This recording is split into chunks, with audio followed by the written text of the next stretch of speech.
Hello, this is Stephen with Proven PCS, bringing you tips, tweaks, get the kinks out of tech. Today's topic is which smartphone is the most user-friendly, Android or iPhone? News for today is, have you heard about Mio, $150 armband that lets you control your computer up to 50 feet away through Bluetooth without the use of cameras? Also, have you heard that Motorola Mobility sold to Lenovo? So Lenovo is going to be moving into the smartphone arena to take over where Motorola's left off. Have you heard of boot repair? This is a frequently needed repair after dual booting with Linux. Check out boot repair if you have any issues dual booting Linux on your Windows machine. Have you heard about Patreon? AdSense has been trumped. Alright, on today's topic, which smartphone is the most user-friendly? I was looking forward to introducing a family member to their first smartphone.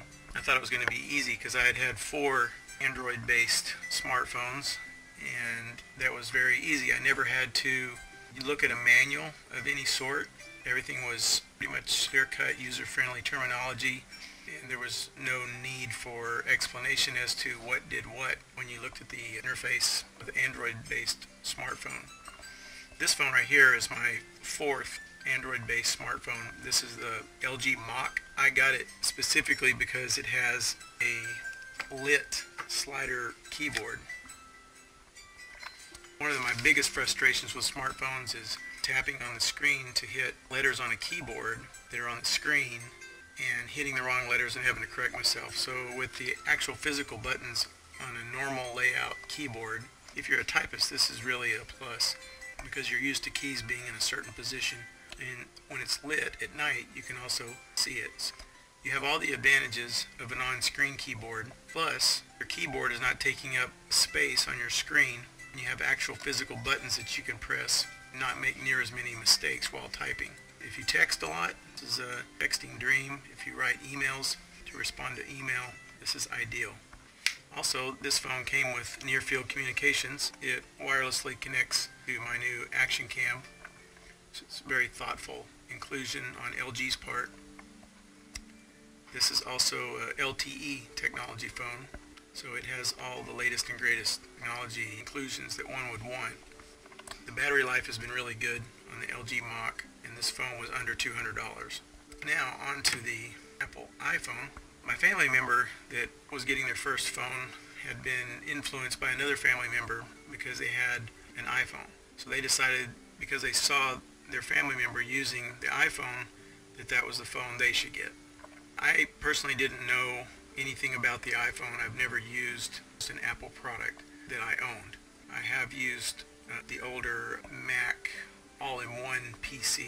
I used that back in 2008, 2009 timeframe, and I didn't like Safari because Safari had these different colored buttons to control the windows versus what I was used to with the Windows platform. It had X's, dashes, and a square box to clearly indicate what the functions did.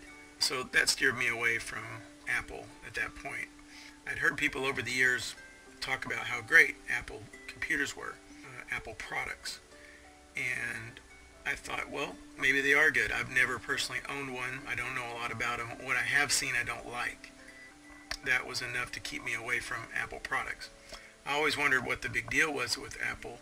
They do have a high price. So that led me to believe there might be some hidden value there that I wasn't seeing on the surface. But what I did see on the surface caused me to stay away, as I said. I encouraged my family member to get the latest and greatest smartphone from Apple, their latest 5S, which I have here. And I proceeded to try to help them learn to use their new iPhone. And it was very frustrating compared to my experience with the Android platform. Also, it was very clear that you're going to have to reference a manual in order to understand what some of the symbology, some of the icons in the graphical user interface, what they meant, because it wasn't self-explanatory. So what I did was install the user manual for my family member on their computer, which they hardly ever use. They're not really computer savvy. They're easily frustrated with computers because they never chose to get involved with them. They're older, in their 70s. So that was a real issue. Not being a frequent computer user, they're not naturally inclined to sit down and use the computer, much less go to the computer to look at the manual for their new phone.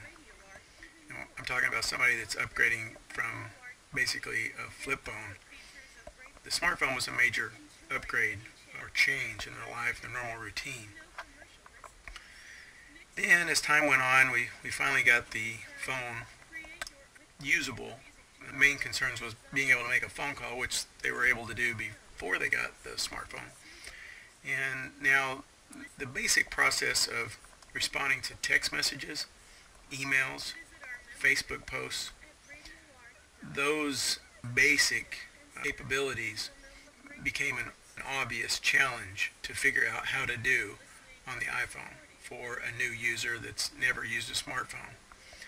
What I also found was when they came to ask me how to do these basic functions, responding to a text, responding to a email, those are the main things. I didn't see clearly as an experienced smartphone user that knows Android inside and out and never looked at a manual for Android. I found myself quickly guessing, hunting, and pecking around to find out what these different buttons did on the iPhone. That frustration alone led me to ask the question, would you be willing to consider taking the iPhone back and getting an Android-based phone that is extremely easy to use? I have a lot more applications, software on my smartphone than my family member has on their iPhone. One reason, for that I know is they're brand new to smartphone usage. The other reason I can obviously see that someone would use their iPhone less is because of how difficult it is to use the basic functions of the phone. If something's not easy to use, you have a tendency to not use it that much. And I think that's an obvious drawback to something that should be a very productive piece of technology in your life. The easier it is to use, obviously the more value you're going to get out of it. So I think that's something you really need to think about if you're considering getting your first smartphone. Or maybe you're considering moving to Android to see what the possible benefits might be. I would encourage you to do that. I can safely say that unless Apple changes their attitude toward user-friendliness of their products, I will never be an Apple user.